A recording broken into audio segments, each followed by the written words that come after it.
I don't know about you, but I can't afford to hire bodyguards, and trying to carry a cop around against his wishes just wears me out. Hello, my friend, the Range Ronin once again, and I am here to tell you about a bodyguard that you can carry, and it is affordable enough for just about anyone. And you don't have to be rich and or famous. You can be a simple schlep just like me. The bodyguard that I am referring to is the M&P Bodyguard, made by Smith Wesson. It fires a bullet that is 0.355 inch in diameter, which is slightly smaller than the .38 Special, but larger than the .32 ACP, and it has a 6+1 capacity. The .380 ACP is a very manageable cartridge in terms of felt recoil when chambered in a proper pistol, and contrary to popular opinions, it can be lethal when injected into the human body. The .380 ACP is otherwise known as the 9mm short, 9mm curves, and 9mm Browning Court.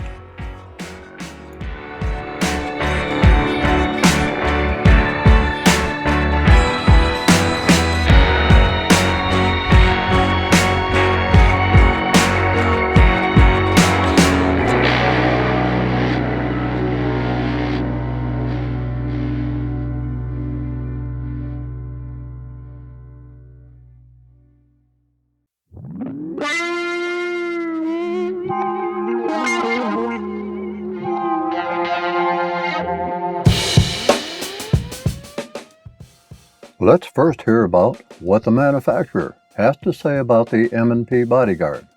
Compact and sleek, the M&P Bodyguard 380 delivers personal protection in an easy-to-carry, comfortable platform. Chambered for .380 ACP, the lightweight pistol features a high-strength polymer frame with a black, matte-coated stainless steel slide and barrel. The new M&P Bodyguard 380 retains original design features, including a 2 3/4 inch barrel, which contributes to an overall length of 5 1/4 inches and an unloaded weight of only 12.3 ounces, making it perfectly suited for concealed carry. Lightweight and simple to use, nothing protects like a bodyguard. Now, let's get a bit more specific. The top of the slide incorporates front and rear stainless steel drift adjustable sights. They are very plain and simple. Both front and rear sight are ramped and do not contain dots or other sighting aids. The front sight ramp is serrated to cut glare. This is definitely an up-close and personal firearm. 2 magazines are included. One has a finger groove and the other has a flat butt plate. The Bodyguard has an ergonomic grip. If your hand is the size of a small child, more on that grip later. The frame is of high-strength polymer. That's not unusual these days. External takedown lever and slide stop controls are left side only. Being that this is a micro pistol, I'll just call them micro controls for now. My version has the manual thumb safety. A version without the thumb safety is also available. More on the safety later. Unlike the Glock's claim of being a double-action pistol, the M&P Bodyguard 380 is a true double-action pistol. The M&P Bodyguard is not striker-fired. It has a hammer that is internal to the slide. In fact, you can see the hammer when looking at the back of the pistol. I love watching a hammer as it's being operated with the trigger. The color of the pistol is black throughout the exterior, with just a stainless steel guide rod tip peeking out from underneath the barrel. Is this a performance center pistol? Not even close. The M&P Bodyguard 380 is compliant in 12 states.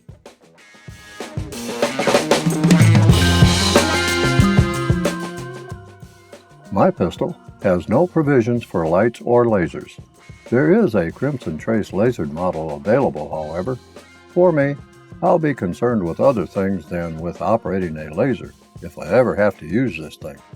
So, let's break the M&P Bodyguard 380 down a bit more by taking a look at the basic component groups: lock, stock, and barrel.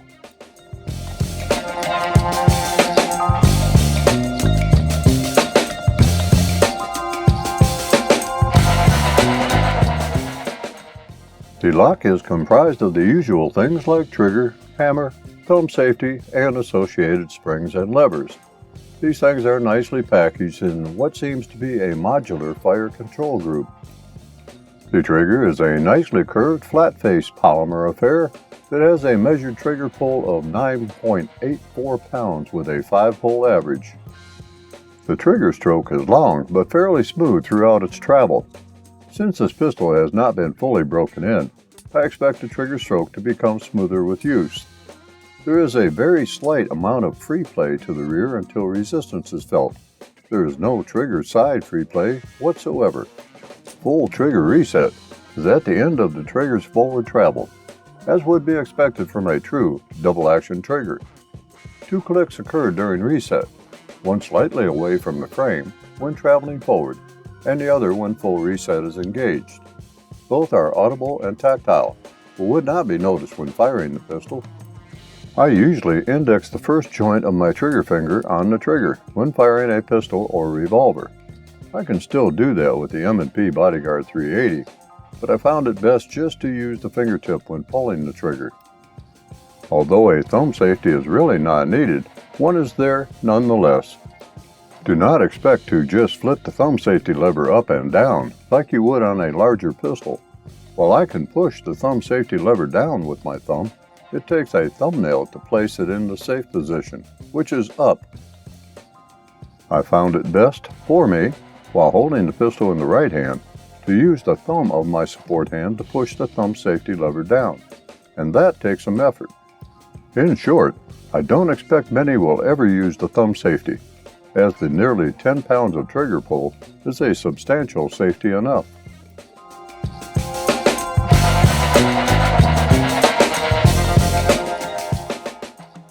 The stock, or frame, is constructed of a heavy polymer material that, as usual, houses the necessary fire control group, magazine, left side only magazine button, and left side only controls, such as the thumb safety and slide lock, along with providing a secure rest for the spring-locked takedown pin. The Smith Wesson Bodyguard 380 can be fired with the magazine removed. How do I know that?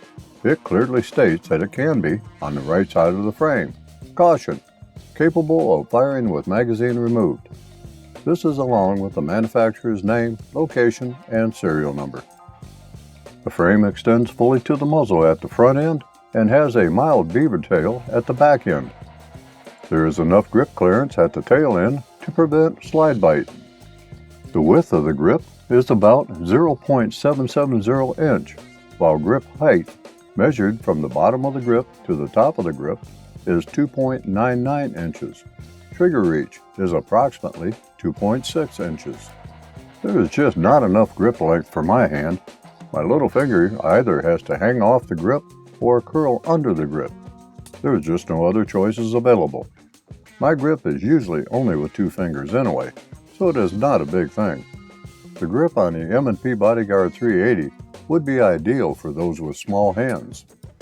The grip surface is mildly textured all around, and the front strap incorporates a single finger groove. The front strap of the trigger guard is smooth and rounded, and no trigger guard undercut is provided. Of course, the grip area houses the magazine, which means that there must be a means to lock the magazine into place and release it when needed. That is left up to the left side only spring-loaded magazine button. The magazine release button is a small serrated affair that does its job well. When pressed, an empty magazine falls from the magazine housing freely. The magazine well has no beveling of any kind to assist in inserting a magazine. The magazine well radius was not well finished in my Bodyguard. There was a distinct rough lip that could be felt when running a fingernail out of the lip of the magazine well. I needed to use a fine sanding stick to smooth out the rough edges and add just a hint of beveling to the magazine well opening. Just to say, the M&P Bodyguard 380 is not a pistol that I envision doing combat speed loads. To me, the M&P Bodyguard 380 is one of those last chance to avoid hell pistols. The majority of the frame weight comes from the fire control system assembly It is a modular affair in which is pinned into place at the front and rear. While the frame is polymer, the fire control system frame is metal, which also provides a substantial rail system on which the slide can, well, slide. A metal insert can be seen at the front of the frame that seems to help prevent battering of the polymer frame during the shooting cycle.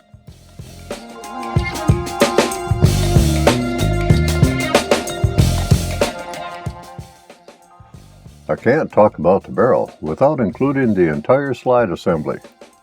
The 2 7/8 inch barrel takes up about half of the 4.8 inch slide.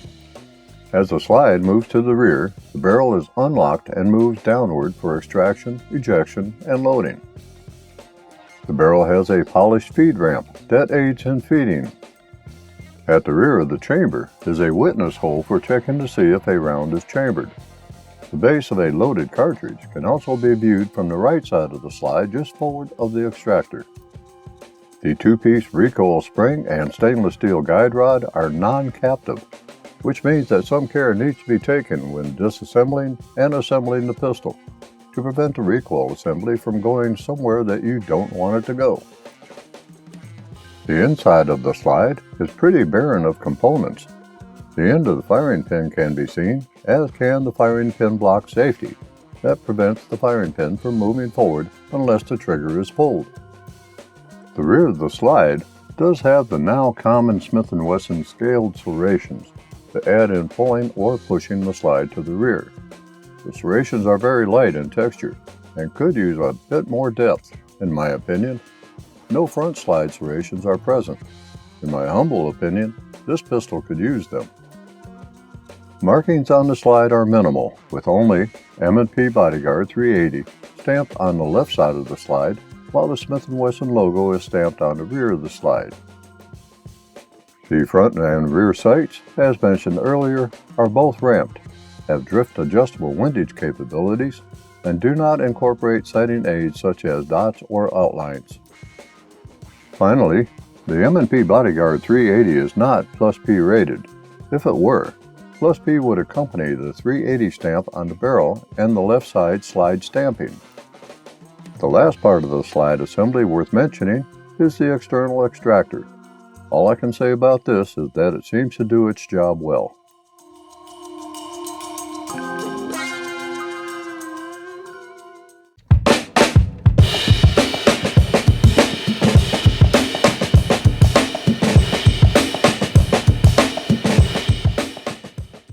Well, you would think that field stripping and assembling the M&P Bodyguard would be like any other pistol.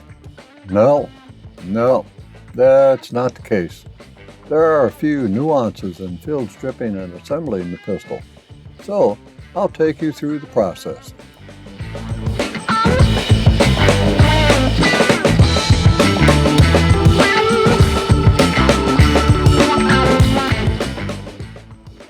Let's perform a safety check first, of course.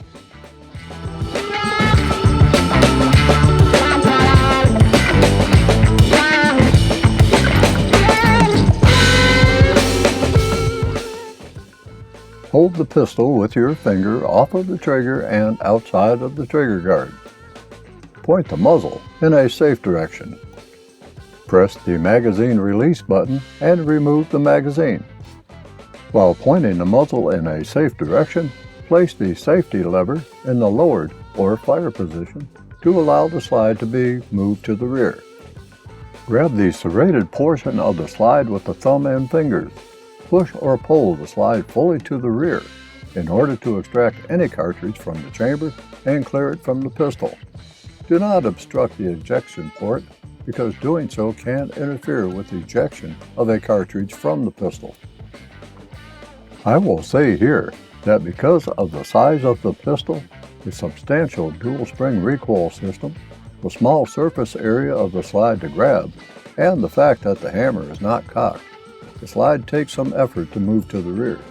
Folks with weak hand strength may have difficulty manually moving the slide. Lock the slide in the open position by allowing the slide to move slightly forward from the rearmost position while pressing upward on the slide stop. Check the barrel chamber and bore and magazine well visually for any obstructions. Check the firearm thoroughly to assure that no ammunition is present.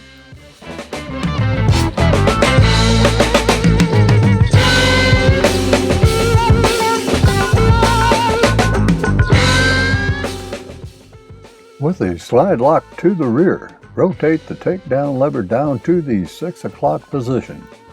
Note that a non-marring tool, such as a nylon punch, may be needed to help rotate the takedown lever down. I did not find one to be needed, however. Continue to rotate the takedown lever to the 9 o'clock position and pull it out of the frame. Some wiggling of the takedown lever may be required to get it out of the frame.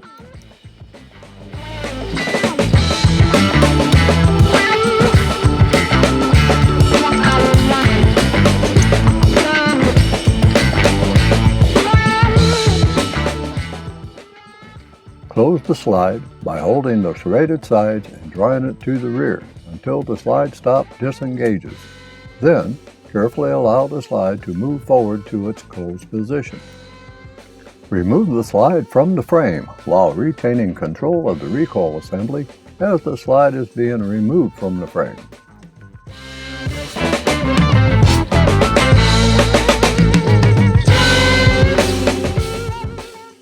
Remove the recoil springs and guide rod assembly from the slide.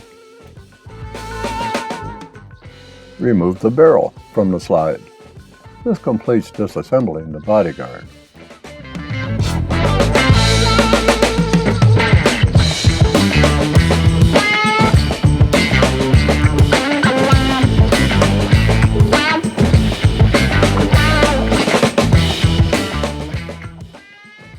With regard to cleaning and lubrication, I am going to simply recommend that you follow the manufacturer's recommendations, which are contained in the Safety and Instruction Manual and which is included with the pistol or available online.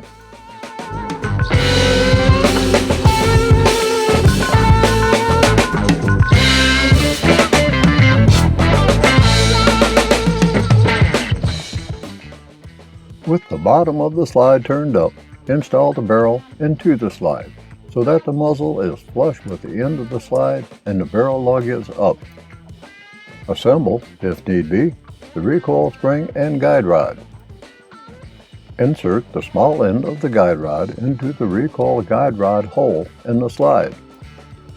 Compress the assembly into the slide while lowering the rear of the guide rod into the notch in the barrel lug. Ensure that the recoil guide rod assembly is properly centered. While retaining the recoil spring assembly in position, push the slide assembly onto the rails of the frame. Continue to push the slide back and onto the frame rails until you meet some resistance. Grab these slide serrations and pull or push the slide fully to the rear. While holding the slide fully rearward, lock the slide open by pressing up on the slide stop lever. Move the barrel fully forward so that it is protruding from the front of the slide. It may be necessary to grasp the barrel and pull it forward, or push the barrel forward from the chamber end until you see the barrel lug in the takedown lever hole. The lug allows clearance for the takedown lever to be inserted in the hole on the left side of the frame. Insert the takedown lever into the frame.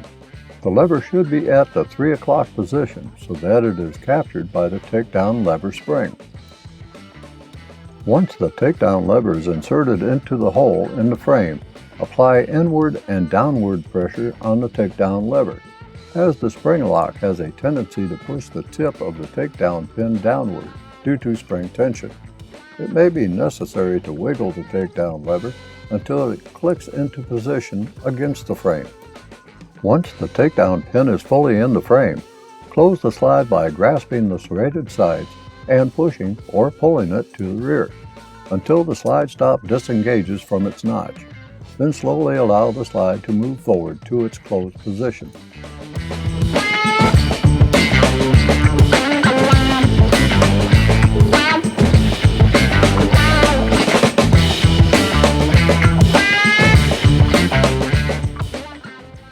As with all of my pistols, I use 1 or 2 snap caps to check safety functions, firing, extraction, and ejection.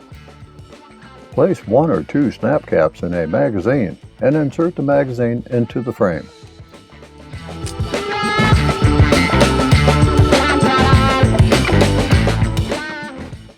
Cycle the slide to chamber a snap cap. Place the thumb safety in the up or safe position. Pull the trigger. The trigger will partially move to the rear and then stop, thus preventing the hammer from fully cocking. Place the thumb safety in the down or the fire position. Pull the trigger. The trigger should complete its cycle, cocking the hammer until the hammer is released. Grab the slide and pull or push forcibly to the rear. The first snap cap should be extracted and ejected. Repeat the firing, extraction, and ejection process until all snap caps have been ejected from the pistol. The slide should lock back after the last snap cap has been ejected. With this all out of the way, let's take the Bodyguard to the range.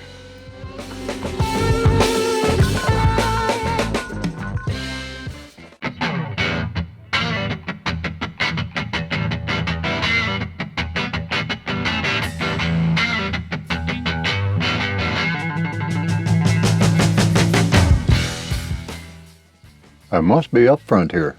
Holding this micro pistol with a barrel length of 2 7/8 inch, a fairly long trigger travel, and a very minute bit of grip, with my pinky wrapped under the magazine, and even with a Hogue slip-on grip sleeve installed, was not giving me warm fuzzies.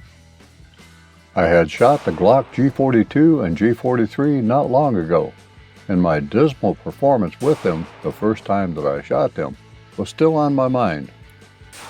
I have a rule, which I broke when I purchased the Bodyguard for evaluation and possible carry.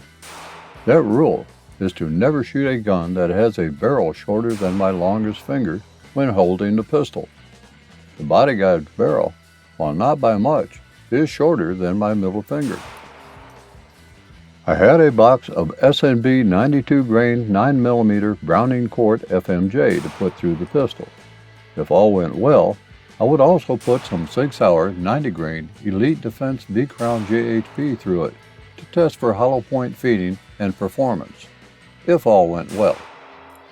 The first 3 shots were for Peel A versus Peel I, and once that was established, I started settling in with the Bodyguard. The Mozambique drills were run while staging the trigger and while not staging the trigger. Surprisingly, staging the trigger was easy, given that there is not a staging point, per se, in the trigger travel.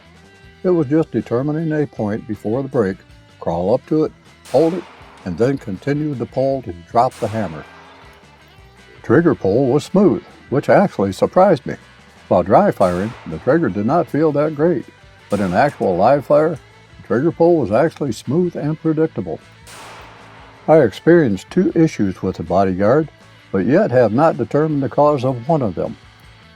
The first issue was light primer strikes. It could have been caused by the S&B ammunition being fired, as it did not occur with the Sig Sauer 90 grain ammunition. I can't remember if I was staging the trigger when the light strikes happened, but they did not happen when I staged the trigger with the Sig Sauer ammunition. My synopsis is that the S&B ammunition had harder primers than did the Sig Sauer ammunition. The second issue was failure to lock back on the last round. This was inconsistent and probably caused by my lack of grip on the pistol under recoil. I could not repeat it using the same magazine that faulted the first time, so I'll take the hit on this one.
The only upgrade that the Smith Wesson M&P Bodyguard 380 could use, for me, is something to better hold on to the grip, as it is small and shifts in my hand when firing. A Hogue slip-on grip was installed, which made the grip a tad wider and a bit tackier. Longer magazine bases are also available and would provide a place to hang my pinky, but these would compromise pocket carry.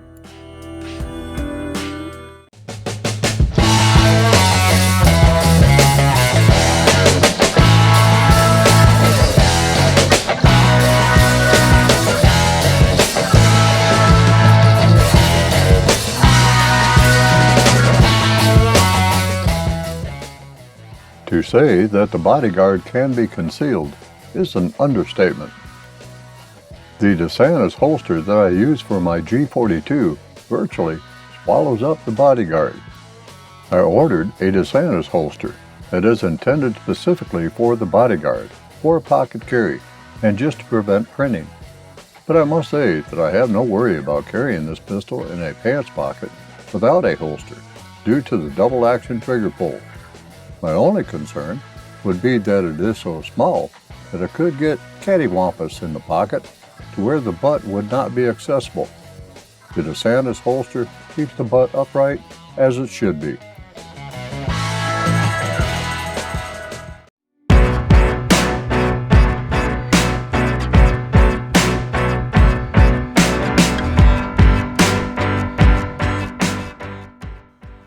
Before I can give my final thoughts on the Smith & Wesson Bodyguard 380, I need to generally assess what performance one could expect with the 380 ACP round fired from a 3-inch barrel, which is close enough to the 2 7/8" barrel of the Bodyguard.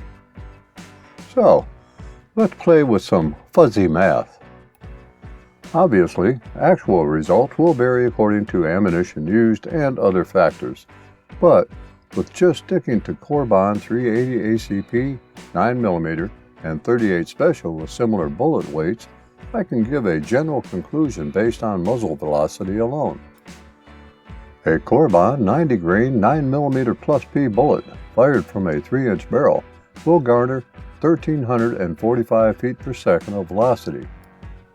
A Corbon 80 grain 380 ACP bullet fired from an 18-inch barrel, yes, I said an 18-inch barrel, would not even result in 1,346 feet per second of muzzle velocity. In short, no pun intended, it would take a barrel length greater than 6 times longer for the 380 ACP bullet to achieve anything close to the same velocity of a 9mm plus P round fired from a 3-inch barrel. Now, just for giggles and tee-hees, a Corbon 110 grain 38 Special bullet would only achieve the same or near velocity of the 380 ACP round out of a 3-inch barrel if it were fired from a barrel length between 3 and 4 inches. The bottom line is, according to these comparisons, that the 380 cartridge is definitely not as powerful as the 9mm, but is more powerful than a 38 Special round being fired from the same length barrel, although the Corbon 110 grain 38 Special bullet is 30 grains heavier than the 80 grain Corbon 380 ACP. Given that all 3 bullets are 9mm, the 380 cartridge is not the wimp of the group. Don't believe me? It's all there at ballisticsbytheinch.com. The lighter weight Corbon 80 grain 380 ACP would be a pussycat when shot out of a 3-inch revolver, even a lightweight revolver. Does that mean that I'm ready to run out and purchase a 9mm revolver so that I can fire 380 ACP from it, assuming that moon clips would be used? I think not, but it would be an interesting experiment, don't you think? Now, getting back to the Smith & Wesson Bodyguard 380. The pistol is nicely built.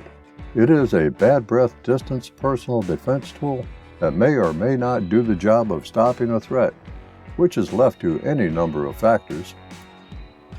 Is it easily concealable and carryable? Most definitely. Would I recommend it to those with weak hand strength? Nope, not at all. Is the pistol safe? Well, it is as safe as any double-action revolver due to the heavy double-action trigger pull.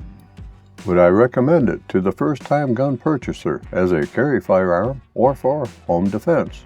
Absolutely not. As mentioned earlier, I consider the Smith Wesson M&P Bodyguard 380 as a last chance of going to hell pistol. If I am that close to another individual in a deadly force encounter, I may be better off throwing a few knee strikes to the groin to stop the threat.